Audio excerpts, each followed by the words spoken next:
We unmuted. Good evening. Thank you for joining us. It's August 19th. We are at the City of Clearlake City Council Chambers. We're here for a press briefing on the cache fire incident that started yesterday in the City of Clearlake. Tonight, we have representatives from city and county government organizations, as well as several other members of local governments, including the Lake County Fire Protection District. We're here to answer questions and give a presentation and update on the status of the cache fire that impacted the City of Clearlake and the Township of Lower Lake yesterday.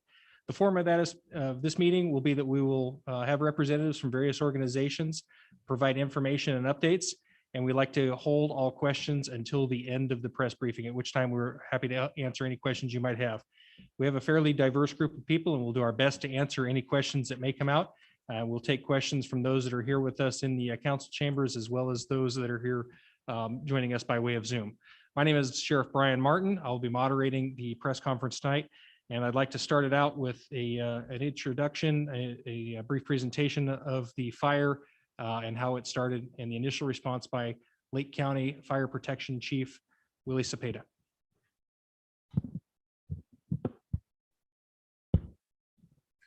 Hi, thank you for joining us. We were actually en route to a different type of fire. Was reported to a oven fire. First unit on scene on 29th Avenue identified a smoke coming from the southeast section of the Clear Lake area. We immediately responded to that, augmented a series of dispatches. Upon arrival, it was on 6th and Cache. We had approximately a quarter to a half an acre of debris, automobiles, and brush and trees. We had wind events that exceeded 20 miles an hour. The fire pushed aggressively to the southwest, took some strong runs, had significant spotting, long range spotting. Within minutes, it had already spotted down to the areas of Dam Road. Right after the initial size up, request went for a complete CAL FIRE wildland dispatch, an in-county immediate need task force, a task force from Mendocino County, a task force from Colusa County, and to begin evacuations. Those evacuations involved several different zones established in the zone haven. The fire aggressively continued to progress with long-range spotting. It was a combination of law enforcement and fire service really looking at the life safety and evacuations. There was really no initial attack to the fire other than to evacuate our citizens. As the fire progressed, we were able to get additional resources in and become more of a initial attack. So we are looking at approximately 83 acres. We're pushing 30 to nearly 40% containment. We had crews on the fire line 24 hours yesterday. We'll have them on 24 hours today, and we'll look at downgrading probably to 12-hour shifts somewhere now near Saturday or possibly Sunday. On the initial, we had 28 engines, multiple other ground and air resources, and for today we had 9 engines. Tomorrow I'll have 7. My staff will continue to patrol the entire area of 5th and Cache, all the way down to Main Street and Lower Lake to include Mistletoe, Bryant, Tishatang, and outlying areas in those remote areas. So from there, turn it over to Chief White. Good evening, everybody. My name is Andrew White. I'm the Chief of Police for the City of Clear Lake. Just briefly, as the fire chief mentioned, we received the initial dispatch as well, and we were also on scene of that fire. We quickly responded, and our primary focus at that time was to alert the public and to begin immediate door-to-door evacuations. We enlisted mutual aid with the Lake County Sheriff's Office and numerous other local agencies, including the Highway Patrol, state parks, Fish and Game, etc. The officers began their focus north of Dam Road and also working their way west and south. It became apparent that the fire was crossing over the roadway towards the mobile home park. We went door to door within that location along with the other agencies to spread the word to get folks out. The incident, as was mentioned, began moving towards Lower Lake. At that time, we were in unified command with the fire department and also shortly thereafter with the sheriff's office. Again, our focus on life and safety. As we developed information that was moving towards there was some spotting down by Lower Lake High School and Lower Lake Elementary School. Our units went out there and assisted the school with safely evacuating all the children. According to our records, that was complete at about 2:03 in the afternoon. Since that time, all the units from the law enforcement side focused on maintaining safety of the area for the first responders to get any other people out that hadn't made it out initially, and providing security to the area. Our animal care and control also responded. We had numerous animals that were injured and some that were unfortunately deceased. So we worked on getting those out as well. More recently, our officers and our detectives have been focused on contacting and establishing positive contact with all the residents of the homes that were lost. To date, we've been able to clear 51 of those, either through positive contact or through searching remains on the properties. There are additional ones remaining to be searched. At this time, we are not aware that any of those have fatalities, but we are cautious that there are additional properties to be searched and additional work to be done. At this time, we don't have any formal missing person reports, though we are still continuing to get information that we are following up on. I'd just like to thank all the outside resources that came in to assist, from the sheriff's office to everybody else, for us to be able to respond to this incident. As far as alerting, I mentioned we went door to door. We also, in working with the sheriff's office, issued out numerous other alerts, including the Zone Haven, the WIA cell phone alerts, and Nixle reporting. That was all in addition to the door-to-door evacuations. I'll turn it back over to Sheriff Martin. Thank you, chiefs. This, as you heard mentioned earlier, this fire also had an impact on some of our local schools here.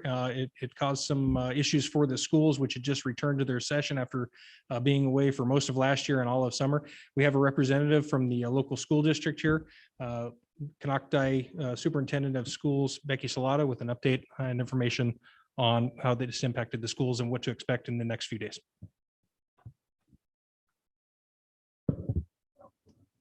Good evening. I'm Becky Salato. I'm the superintendent for Canocti Unified School District. Yesterday, we evacuated approximately 1,500 students and 200 staff very successfully. We'd like to thank all of the organizations that helped us. We were very supported by our first responders. We currently have closed the district today. My 5 schools that are in the Lower Lake area will remain closed tomorrow as we begin our deep cleaning of the interior to bring our kids back hopefully Monday safely. The remainder of our schools in Canocti will reopen tomorrow. Thank you.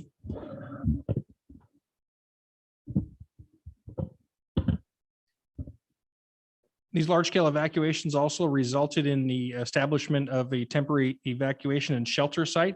We activated our sheltering operations first at Kelseyville High School, and it's since been moved to Twin Pine Casino. From Lake County Department of Social Services, Teresa Schoen is here to give an update on sheltering operations.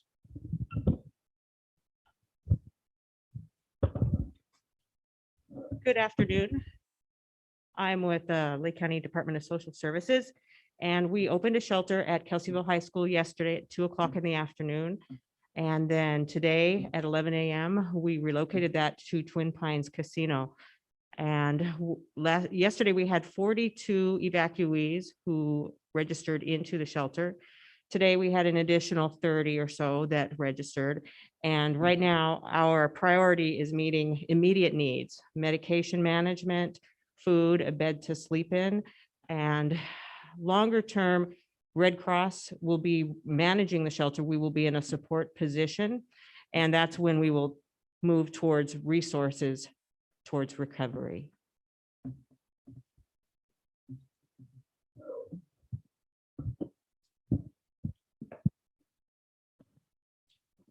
Where we move to next is, with all fires, the initial response is coming under control, but this is going to have long-term impact. So to talk about some of the additional recovery efforts that are going with this is City Manager Alan Flora, as well as Chief Willie Cepeda again. Thank you, Sheriff Martin. So last night around 9 o'clock, in my authority as Emergency Services Director for the City of Clearlake, declared a local emergency. We'll be asking the City Council this evening at 6 o'clock to ratify that emergency. And so we're hoping that declaration will begin opening up resources for both short-term housing, cleanup, and longer-term recovery efforts for those impacted by this disaster. We are concerned about some significant environmental cleanup that may be associated with this. And so we're asking for resources related to that. And our partners from social services mentioned access to initial information, and that should all be accessed at Twin Pine at the shelter at this time. And then as we kind of move into this next phase, we'll be sharing additional information out as it comes forward on how we can assist with those impacted by this disaster. I did want to just share a few numbers based on the damage assessment that was largely completed today. And it looks like 56 structures were destroyed, 81 outbuildings for a total of 137 total structures lost, and 158 vehicles of various types were lost in the fire. So Those are some stark numbers for what was a relatively short fire in a small area. It was quite damaging. The additional efforts, while not speaking for any of the utilities, Chief Cepeda is very familiar with the response in these types of areas. So he wants to talk a little bit about generally what goes on with the utility recoveries with the phone company and PG&E.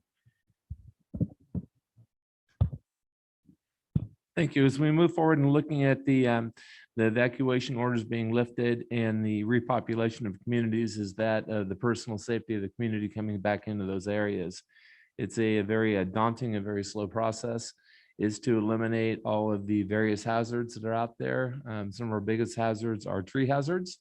There's a significant amount of trees that need to be fallen and cut back, and to ensure that they aren't going to pose a risk to the communications infrastructure, the utility infrastructure, or moreover our community members. That is going to be a couple of days in work. There's a tremendous amount of work to be done in those trees. The other is the reestablishment of over 30 poles were destroyed, as well as damage to a tower.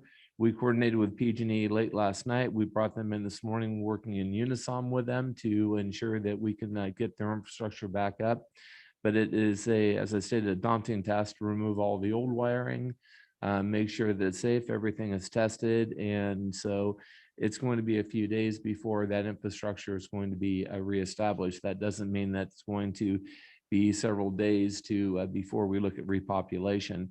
Once the lines are back in place, we'll look at those case by case, and then we'll coordinate.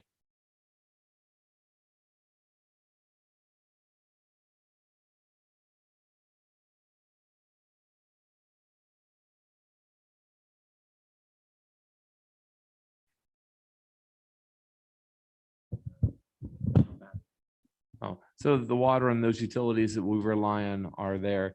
As Ellen was talking about, the environmental issue is there's a significant amount of dust particles that are contaminants that we don't want our folks to be in that environment for a period of time. So there's a lot of steps to the repopulation of any community. And the number one is the safety of those folks getting in and out.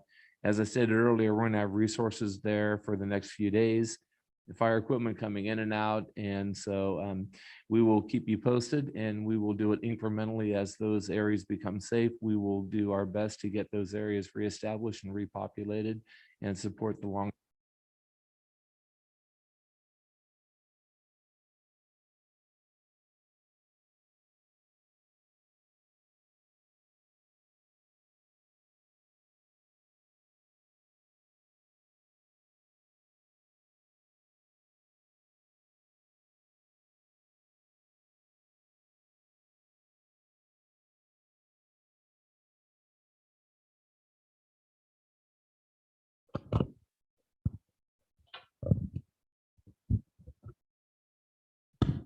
Thank you for your patience while we had that quick technical break. As you hear, this fire impacted our community very quickly, very severely. Right now, we're fortunate that even though we have a state of disaster or emergencies proclaimed, we've kept our fatality count so far at 0. We hope to keep it that way. Before we go to question and answer, we have a couple of our elected representatives here, both from the city of Clearlake and the county of Lake. I'd like to turn it over to them for remarks from them before we take questions. Thank you, Chief Martin. First of all, I want to thank all Lake County Fire District and surrounding area fire departments, CAL FIRE, CHP, Sheriff's Department, City Police Department, City Public Works Department, and all other first responders. They did an awesome job in preventing further devastation last night. You guys were on it. Awesome. Although this was another tragic, fast-moving fire in our city and county. So far, like you said, no fatalities, but I understand there's one victim, an older lady that was flown out of the county with trauma burn center. She's in all our prayers. The location of the fire presents, like our city manager said, environmental challenges as runoff and things could impact Cache Creek. So that's a challenge, and hopefully by the declaration, we'll be able to get some outside state agencies to help us. I'm sure that the city and county agencies will be posting available resources on their website within the next few days. Already numerous nonprofits have already come forward with help for the survivors. We already heard from several of them, like LARCA, the Rotary Club Association from Lake County. They have helped Lake County fire survivors in the last 6 years, and they're ready to help again. Red Cross has come on board. Some other agencies, NCO is here to help. And I'm sure that the city of Clear Lake and its people will help the survivors in rebuilding their lives. We can do this together. Remember, this is Lake County strong. Thank you. And District Supervisor and Chairperson of the Board, Bruno Sabatier.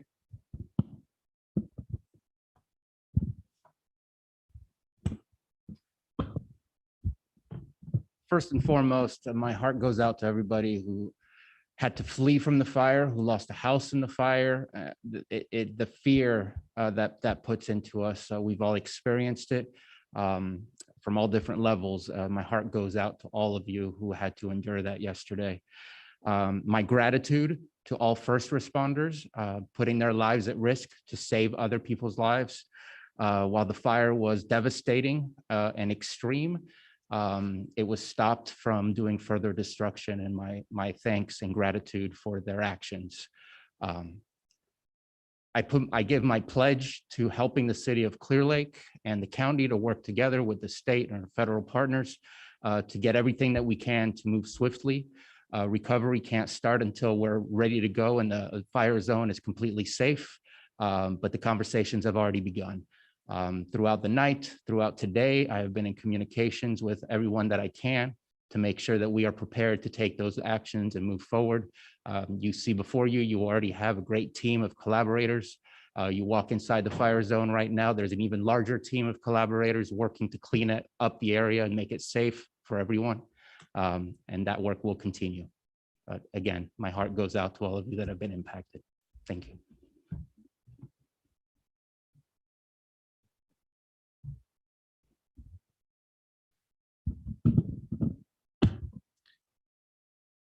That concludes our presentation of information and update. We'll now open up to questions within the city council chambers, and we'll follow that up with questions through the Zoom room. Is there anybody in the council chambers that has any questions?